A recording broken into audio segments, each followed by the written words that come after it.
Although dramatic and beautiful, much of Scotland's landscapes are now degraded. The once lush Caledonian forest, which would have covered much of the country, is now reduced to a few fragments scattered about the land. And what about the wildlife that used to live here? Well, many have become marginalised and some lost entirely, which is the story of the lynx. And with the rise of rewilding and large-scale nature restoration, the question of the lynx is one which looms large in the background. Should the lynx return to Scotland? Well, there's not yet a simple yes or no answer to this question because it's one which sparks a lot of debate. And it's a question which we're very much interested in given our work to restore Scotland's habitats. For this video, I travelled to Scotland to conduct interviews with experts, farmers and people invested in the reintroduction process, understanding the reasons why lynx went extinct, the current attitudes towards them, and looking at the evidence we have to best inform us on whether if the lynx should return to Scotland.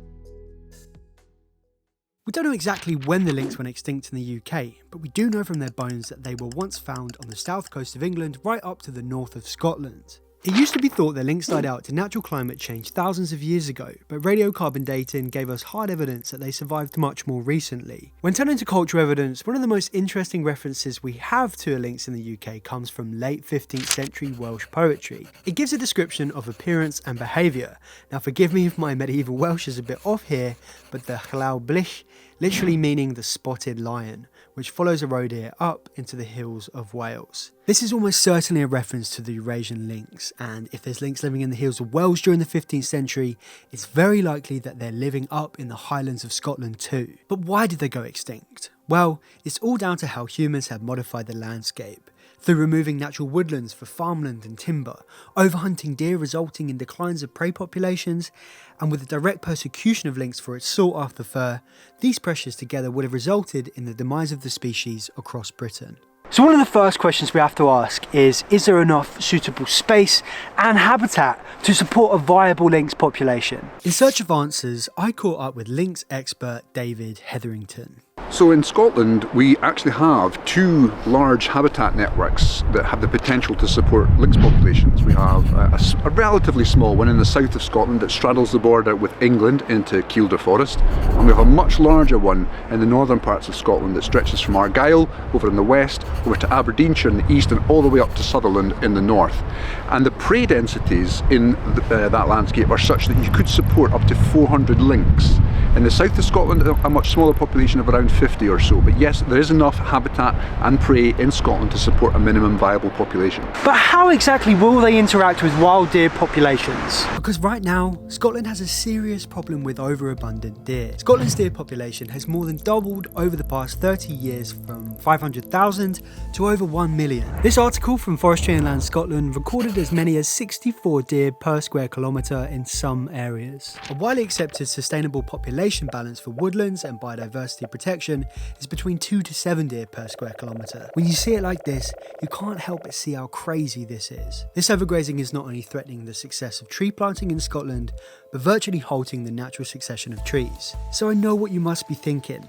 Lynx hunt deer, right? So surely they must help? Well, of the 4 deer species found in Scotland, red and roe are the most abundant, and lynx favour taking the smaller roe deer. They're a more manageable size for the lynx to make a successful kill, and typically found within woodland, where lynx rely upon cover to stalk and ambush their prey. It's hard to predict exactly how lynx would influence red deer numbers, but we can likely assume that it wouldn't be significant given their preference for roe. You see, a lynx reintroduction is not a silver bullet for reducing deer populations. However, in tandem with other things like harsh winter weather and culling, these things together can drive down deer populations. So another way that apex predators such as a lynx may impact deer populations is through the landscape of fear. It's an ecological idea that was most notably observed after the wolf reintroduction to Yellowstone National Park.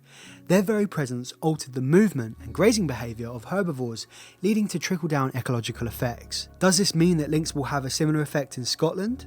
Well, Scotland's landscape is completely different to that of Yellowstone, and lynx ecology is different to that of wolves. However, they'll likely have some impact, just given the sheer number of deer and the fact that there is no natural predators present in Scotland. The relationship they have with other species below them in the food chain can be quite significant, especially for the fox. The carcass after a lynx kill lays on the woodland floor, as the lynx will pick away at it for about a week. During this time, and after the lynx is done, a whole wealth of organisms will come to feed on it. Scavengers like the badger and fox will try their luck for an easy meal, But they better be careful, as the lynx will kill them if they're nearby. In Nordic countries where fox densities are low, similar to that of the Highlands, scientists have observed a significant trickle-down effect, with typical fox prey like woodland grouse and mountain hare populations recovering. So before we talk about the relationship between lynx and people, I want to explain a bit more where we come into the picture. You see, here at Mossy Earth, we run this membership that funds rewilding projects across a variety of ecosystems. This includes projects as restoring kelp forests in the sea, rewilding a quarry, and even flooding a forest.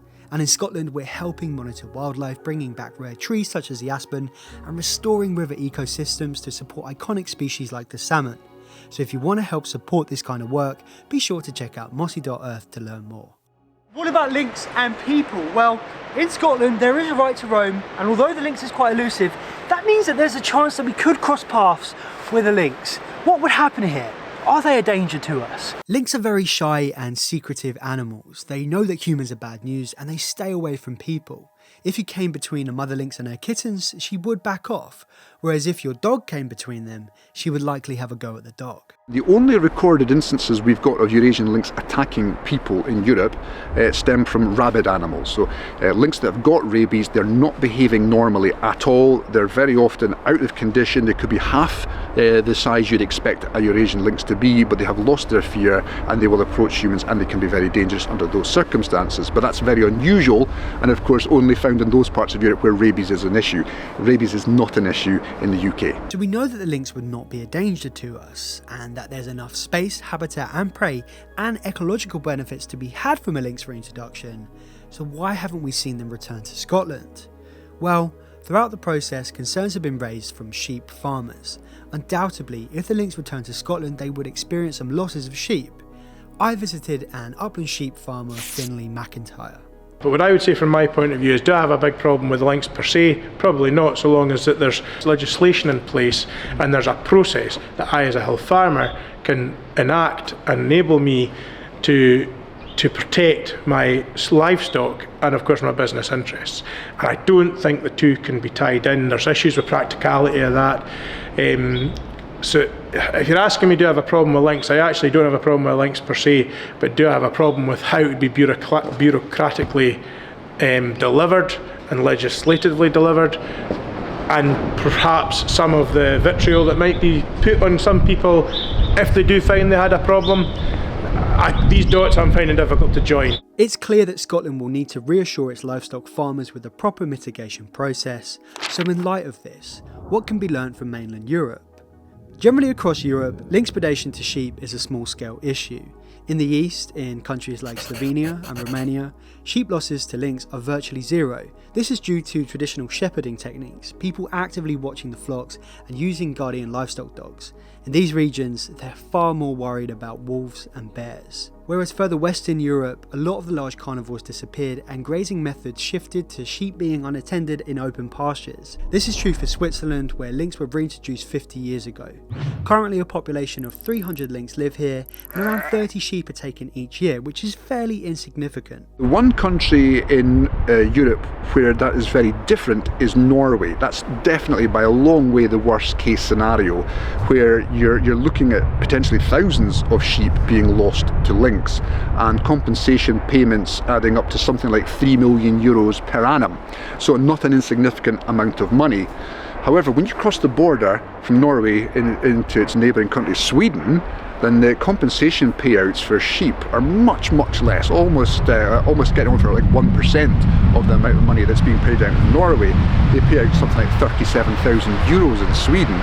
And yet there are 4 times as many lynx in Sweden, so why the big difference? And of course the critical thing about Norway is they are grazing their sheep in the woodland. Just to reiterate that point from David, Norway experiences such high losses of sheep due to the fact that they're grazing in woodlands, where they're open to predation from not only lynx, but also many other predators. Scientists found there that the risk of predation of sheep was much greater when you had low roe deer densities, below 4 per square kilometre. In Scottish woodlands, there is typically far more than 4 roe deer per square kilometre in woodlands, making the risk of sheep predation even lower. This is the evidence we have, but in order to communicate and discuss how it can be applied to Scotland, we need to have conversations.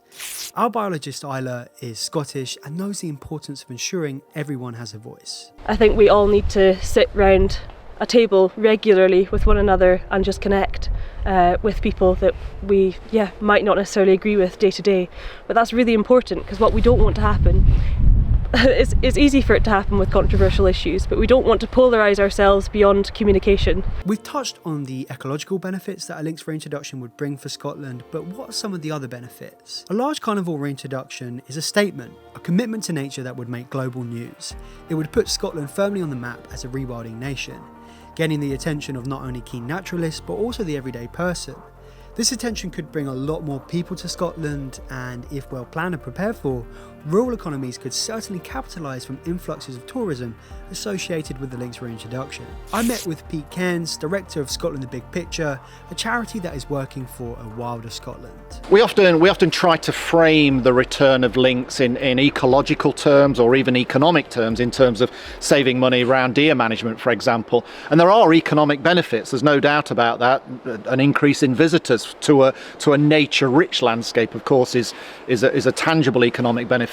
But I think more fundamentally than that, the presence of lynx, like any charismatic animal, would just change our experience of the landscape. It would enrich that experience, and that's something that's quite often overlooked, but I think it's very, very real. I'm feeling inspired that we can come together and work towards a common goal of creating a better connected Scotland, of creating a healthier Scotland. And I think a lynx can be part of that. But in order to get there, we have to take time to sit down and discuss these issues and make a solid plan. And maybe I'm an optimist, but I think we can do it. So I just want to say thanks to everyone who contributed to making this video. And if you want to know more about our projects here in Scotland, check out the video that's on the screen now. But thanks again for watching. Until next time, cheers.